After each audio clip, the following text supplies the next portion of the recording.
کہ رسول اللہ صلی اللہ علیہ وسلم محفل میں بیٹھے ہوئے واعظ و نصیحت کی، عرب کے سردار بیٹھے ہوئے تھے اس میں، مشرکین مکہ. عبداللہ ابن ام مکتوم نابینا صحابی، وہ غریب بھی تھے اور آنکھوں سے معذور بھی. وہ دوڑتے ہوئے آئے نبی کے پاس کچھ بات پوچھنے کے لیے.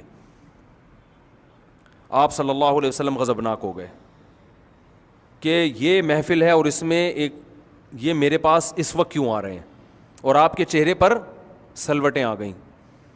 اللہ نے ایسی تنبیہ کی، فرمایا عبس و تولا، پیغمبر کے چہرے پہ سلوٹیں آ گئیں، و تولا، اور پیغمبر نے منہ موڑ لیا، ان جاءہ الاعمی، کہ ایک نابینا آپ کے پاس آ رہا ہے.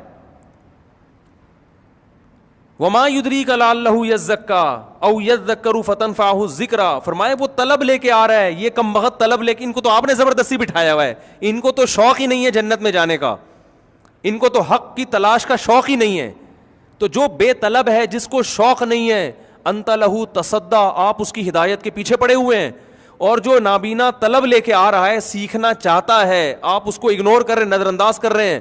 ایسی تنبیہ فرمائی اللہ تعالیٰ نے. اور یہ محمد صلی اللہ علیہ وسلم کے برحق ہونے کی دلیل بھی ہے. یہ آیتیں بھی آپ جو بظاہر آپ کے خلاف جا رہی ہیں، یہ بھی اپنی قوم کو پڑھ کے سنا رہے ہیں.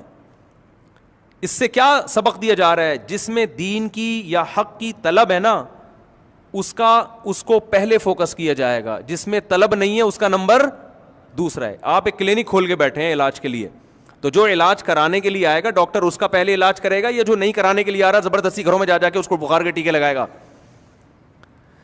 بہت مشکل ہے بھائی، بات سمجھانا بہت مشکل. دیکھو ایک ڈاکٹر ہے، یا کرونا کی ویکسین دیکھ لو آپ، اسی سے آج کل چل رہی ہے نا کرونا کی ویکسین.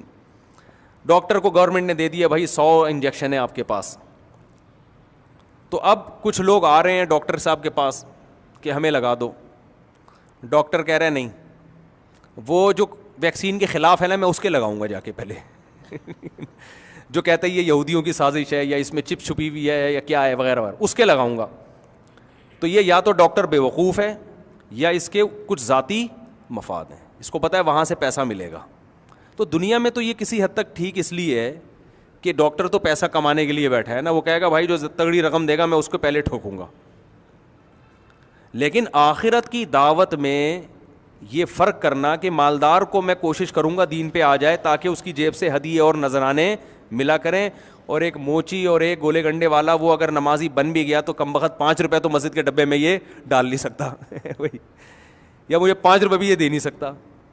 تو یہ اگر دین کا داعی یہ فرق کرے گا تو اس دعوت سے اگر نیک لوگ دین پر آ بھی گئے نا تو اللہ کی طرف سے ثواب نہیں ملے گا، کیونکہ اس دعوت میں اخلاص نہیں ہے. تو یہ پیغام محمد صلی اللہ علیہ وسلم کو دیا گیا، حالانکہ آپ صلی اللہ علیہ وسلم کی نیت دولت نہیں تھی، لیکن جو صورتاً جو کام ہو رہا ہے اس کو بھی غلط کہا جا رہا ہے. اس واقعے کے بعد حدیث میں آتا ہے جب بھی عبداللہ ابن ام مکتوم نبی کی خدمت میں آتے، غریب صحابی تھے نابینا، آپ ان کے استقبال میں کھڑے ہو جاتے. ہمارے حضرت فرمایا کرتے تھے دیکھو آپ کی وجہ سے، کسی کی وجہ سے آپ کو اگر ڈانٹ پڑے نا تو آئندہ آپ کے دل میں اس کا بغض پیدا ہو جاتا ہے. بھائی مثال کے طور پر آپ کے گھر ایک مہمان آیا تھا، آپ نے اس کو صحیح طرح اکرام نہیں کیا، آپ کے ابا نے چپیڑ لگا دیا آپ کے کھینچ کے نا، ابے یہ میرا دوست ہے تو اس کو پوچھ نہیں رہا. اب جب بھی وہ گزرے گا نا آپ بولو گے اس کی وجہ سے ابا نے چپیٹ مارا تھا اس دن مجھے، یعنی طنز کرو گے کہ نہیں کرو گے؟ یار تم نہ اس دن آتے نہ ابا کی طرف سے مجھے صلواتیں سننے کو ملتی، تمہیں بھی تو کباب میں ہڈی بننے کا شوق ہے، کسی اور وقت آ جاتے. میں کوئی بھاگا تھوڑی جا رہا ہوں، اس وقت بھی آ سکتے تھے، تمہیں بھی ابھی آنا تھا، تمہاری وجہ سے ابا نے مجھے ڈانٹا ہے، یہ کہتے نا ہم. لیکن نبی صلی اللہ علیہ وسلم کا ظرف کیسا ظرف ہے. جب بھی عبداللہ ابن ام مکتوم آتے آپ صلی اللہ علیہ وسلم کھڑے بھی ہوتے اور فرماتے ھذا الذی عاتبنی فیہ ربی، یہ وہ شخص ہے، اتنا بڑا مقام ہے اس کا کہ اس کی وجہ سے میرے رب نے مجھے ڈانٹا ہے، اس کا اتنا بڑا مقام ہے اللہ کی نظر میں، یعنی یہ تو بڑی عزت والا ہے. تو ان کے استقبال میں آپ کھڑے ہو جاتے. تو یہ ہمیں اس سے کیا سبق ملتا ہے؟ ہمیں اس سے یہ سبق ملتا ہے کہ دین کی تبلیغ میں اصولوں پر سمجھوتا نہیں کیا جائے گا.